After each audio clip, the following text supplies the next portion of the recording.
le docteur Yahya Roul, vraiment, c'est pas par un hasard, comme il était natif de la Grèce, mais ses parents ont dû quitter la Grèce pour s'établir à Oran. Et bon, tout en étant jeune, et comme tout lycéen, et en même temps, il était élève au conservatoire municipal d'Oran. Très jeune, il a intégré le conservatoire d'Oran. Pour apprendre la musique académique. Bon, il est lui, son frère.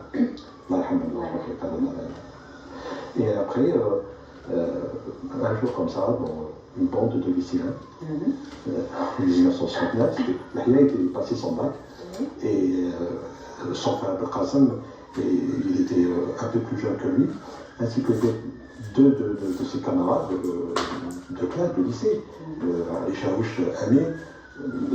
Fahel Hamdi, ils se sont mis d'accord. Pourquoi on ne va pas jouer de la musique andalouse? L'Algérie, période postcoloniale, elle était, donc il y avait le grand boom de la jeunesse qui s'est émancipée, montrer ce qu'elle savait faire. Comme par hasard, il y avait les vieux mélomanes qui étaient toujours en vie, bien que Cheikh Rachid al-Salih était décédé en 1964, et pendant cette période, tous les acolytes de Cheikh Abdel al-Salih étaient toujours vivants. Comme par hasard, ils habitaient au Oran. Et là, Yahya, lui et ses copains, donc son frère Qasim, Fethi, Ali, ils sont approchés comme c'était un cousin à eux, le fils de Cheikh Abdel al-Salih, Mahmoud. C'est un cousin de Yahya Roul. En même temps, ils se sont approchés de lui. Cheikh, on veut apprendre la musique andalouse. On leur dit, d'accord, il n'y a pas de souci. Ils ont osé. Donc, Yahya a pris le devant, il a commencé à écouter. Mais il avait une particularité, Yahya Roul. Yahya Roul, il avait l'outil académique, c'est-à-dire il y avait le sautage.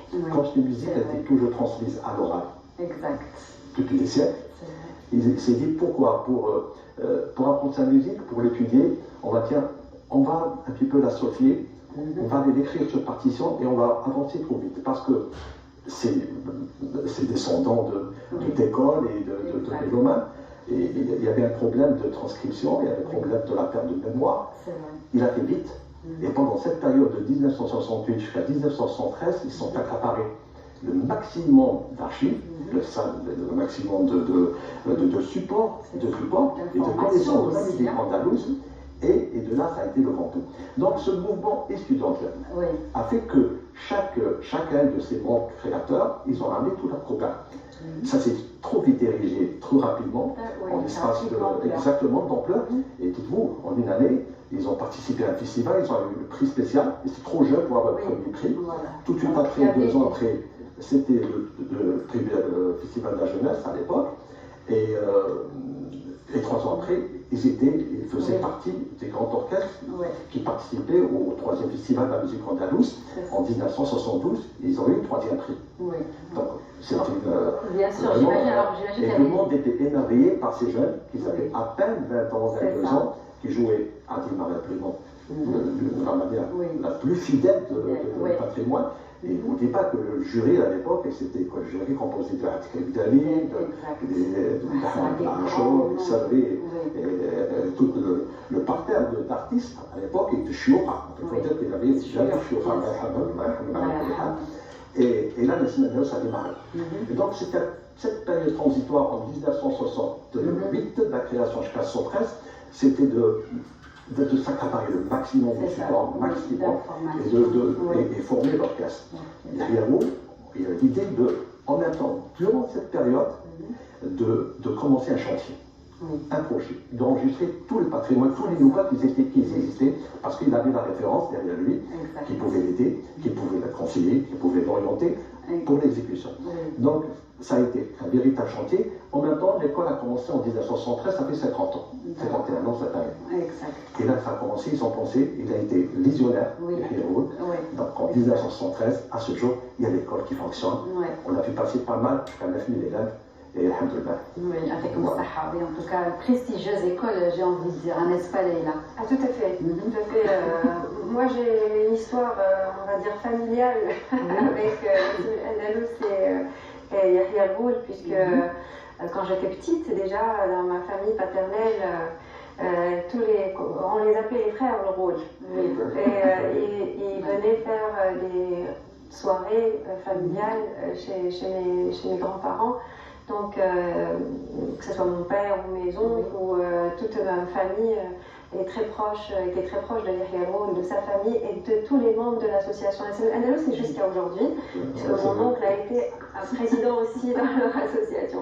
Donc, j'ai un souvenir étant petite déjà. Je devais vraiment être 3-4 ans, j'ai déjà le souvenir de Ouled El-Roud. Je ne me rappelle pas si Yahya en faisait partie ou il était déjà parti aux États-Unis, je ne sais plus.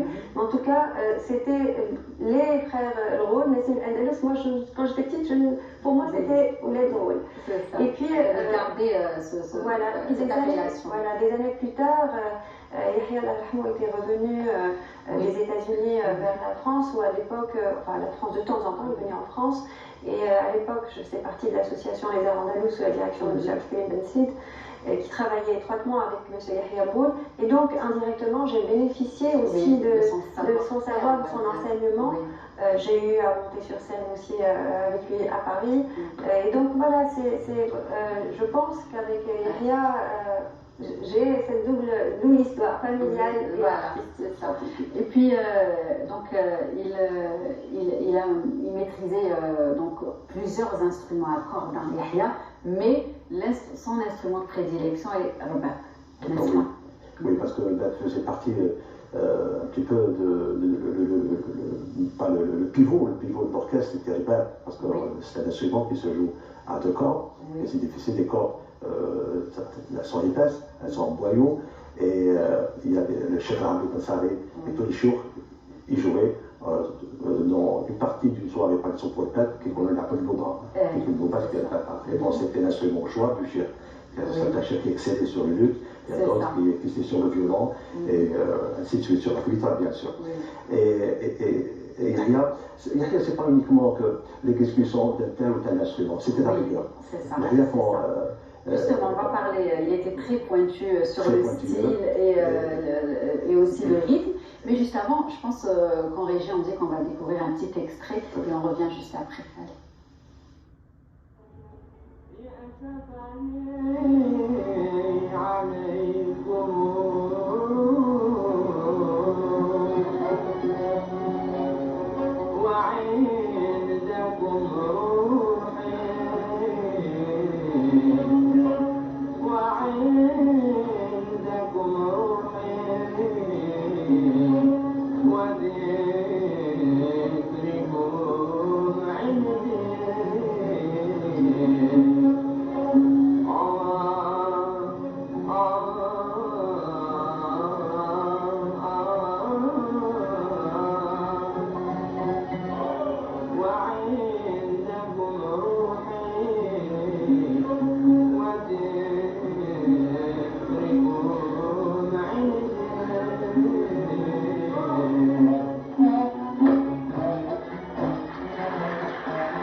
De belles images d'archives. Selim était un peu contrarié parce qu'il ne connaissait pas, il n'a pas possession de ces images. Et voilà, c'est ça oui, qu'est-ce que j'allais dire, la magie des archives justement algériennes, de la télévision algérienne.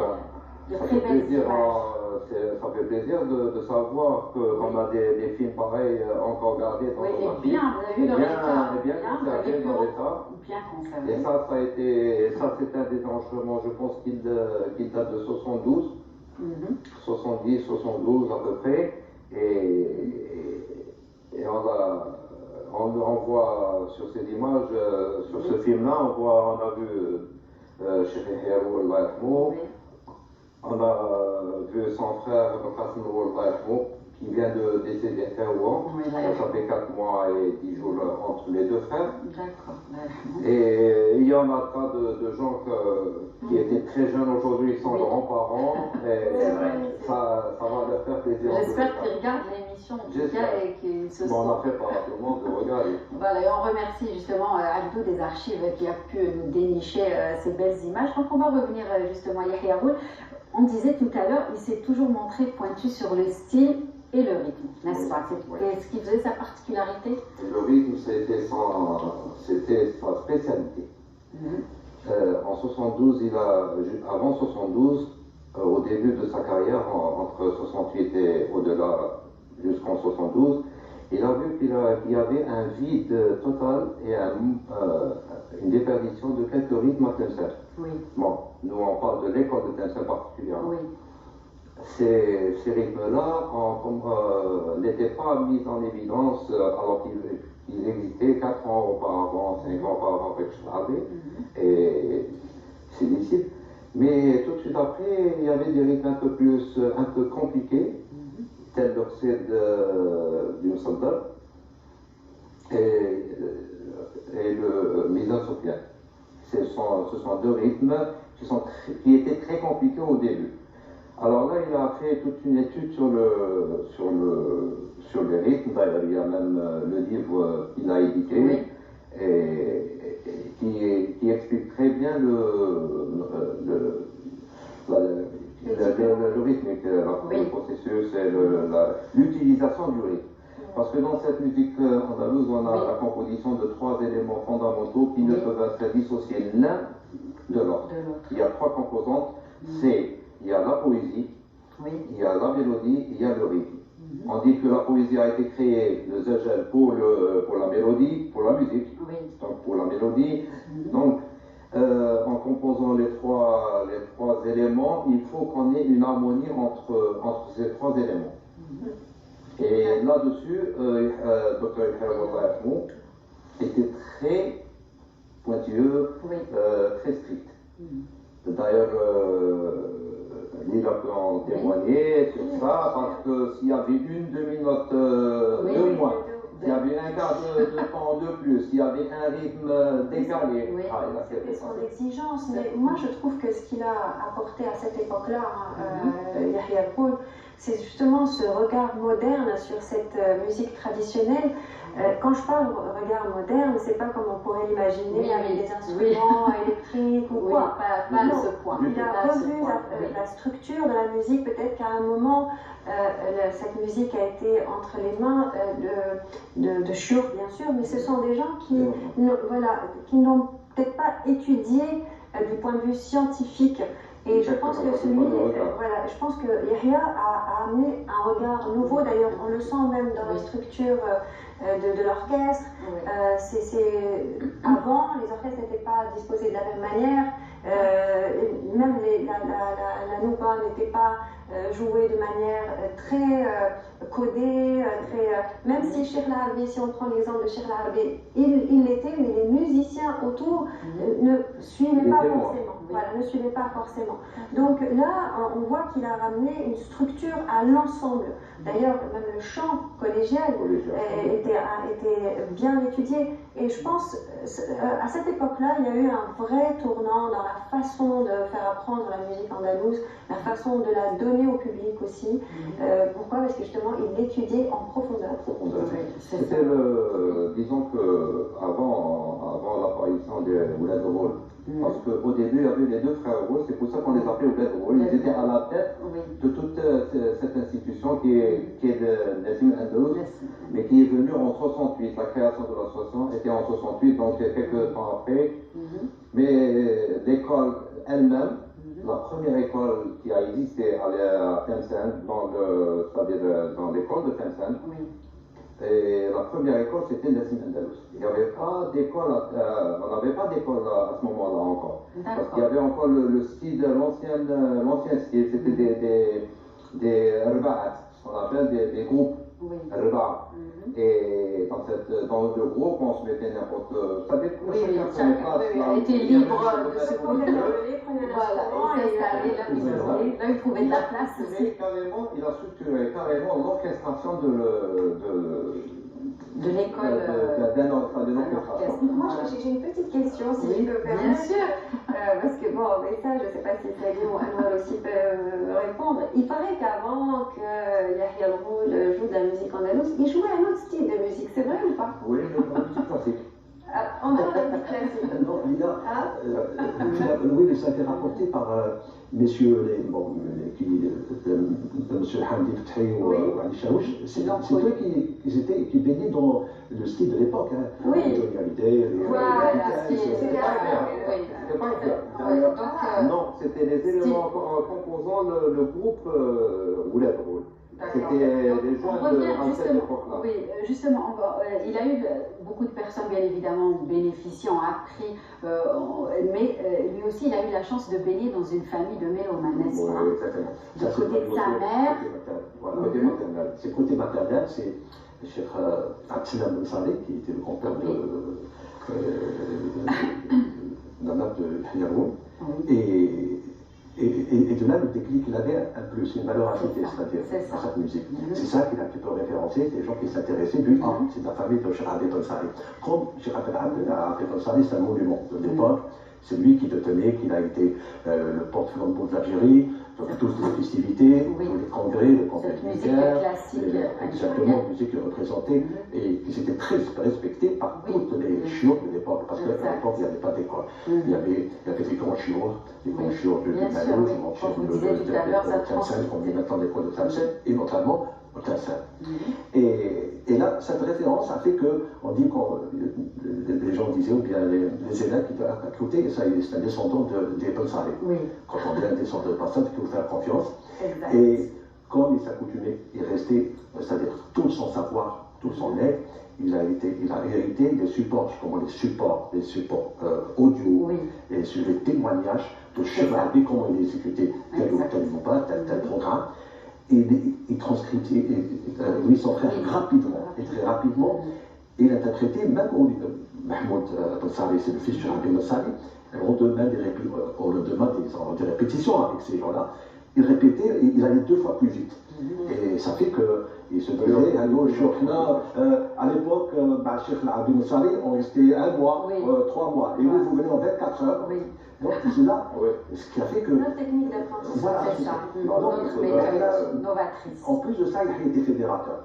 Donc il a fédéré, il n'était pas seul, il a fédéré un groupe. Le groupe et le mouvement associatif. Il a entraîné avec lui. Moi, c'est pas à moi ce patrimoine, il appartient à toute l'Algérie. Et c'est un patrimoine algérien pur. Conservé, absolument. Il fallait le conserver, il fallait faire vite, il fallait faire aussi bien. Surtout aussi. C'est intéressant. Voilà, la jeunesse. Et ça va la réussite, je pense. C'est ça, oui. C'est ce qui a fait sa particularité. Quand l'association, il y avait nos parents tous comme on est, on a intégré l'association. C'était un truc normal, tous les jeunes ont intégré, passé systématiquement par l'association. Et puis c'était le patrimoine national, la culture algérienne surtout, qui était... D'accord, très bien. On devait sauvegarder, même par nos parents qui ne jouaient pas, c'était des mélomanes qui aimaient la musique. Très bien, justement, vous parlez tellement bien de cette musique que ça nous donne envie de nous écouter un petit peu, ça vous dit? Et aussi parler de cette Leïla de Nassim El-Andalous, qui est une association qui fait beaucoup de choses. Une des associations les plus importantes en Algérie. Ils ont fait un travail extraordinaire qu'ils continuent à faire. Oui, qu'ils continuent à avoir parlé. Et puis, ils ont beaucoup de classes. Il paraît que c'est très difficile d'arriver à la dernière classe. Il faut passer par plusieurs étapes. Juste pour mettre le cursus, la période du cursus c'est 8 ans.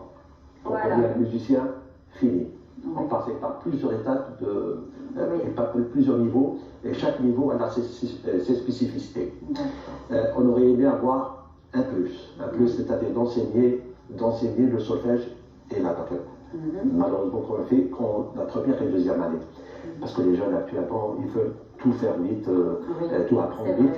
Mais je préfère que pour archiver cette musique, pour la codifier encore une fois, parce qu'elle a tellement de mystères. Et comme on le dit chaque fois dans ces émissions, c'est une musique savante. C'est tous les jours qu'on apprend. Et tout ce qu'on sait actuellement.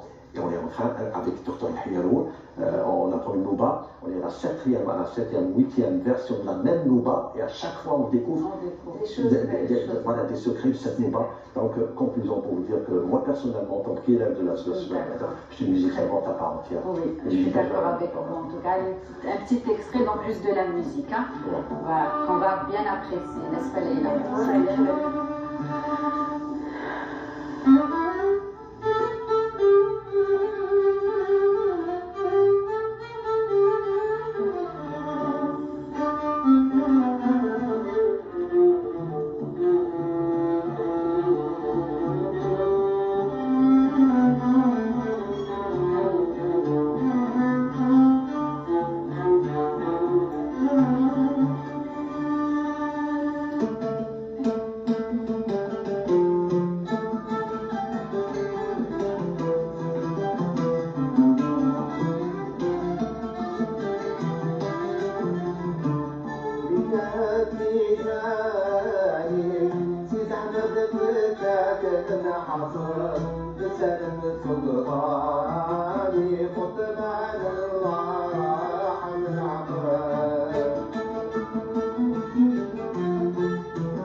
Oui, bien sûr, Bilal Tijani en plus.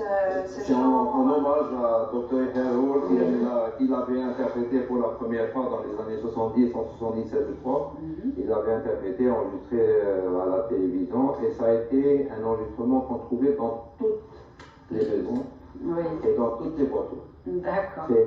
C'est des enregistrements qui accompagnaient tous les mélomanes. Oui, et justement dans ce travail de recherche qu'il faisait, il a eu à collaborer avec Ardouane Ben Saré, qui était le fils de l'Abdi Ben Saré de Tlemcen, n'est-ce pas? Surtout. Voilà. Grâce à Ardouane Ben Saré qu'on a pu avoir toutes les mises à jour, parce que c'est vrai, comme dit Salim, les trois composants de cette musique, qui est la poésie, la mélodie et le texte. Donc on avait la poésie qui existait, parce que c'est des écrits qui restent. Chacun possédait, chaque famille, chaque jour, les mélomanes, ils nous ont laissé. Mais on ne savait pas la concordance, parce qu'une poésie, elle s'adaptait à plusieurs notas. D'accord. Et dans les écrits, dans les archives de Chouaib Ben Saré et d'autres chiours, Ardouane, et d'ailleurs, c'était telle poésie a été chantée dans ce mode et dans ce mode, un autre mode, et on retrouvait des fois 10 modes différents. Et on se disait pourquoi qu'on n'ait qu'une seule façon. Et il y avait des dires, il y avait des suspicions, et chacun disait que oui, je pensais que tel ou tel shirk, j'ai un passage, j'ai un entraînement. Et là, Edouard Ansari, en contact de Yahya Al-Woul, qui était proche de Edouard Ansari, semble, comme il était un fin diplomate de Yahya Al-Woul, il ne lui pressait pas, il avait l'impression de demander l'état de sa santé, de l'état de l'humeur.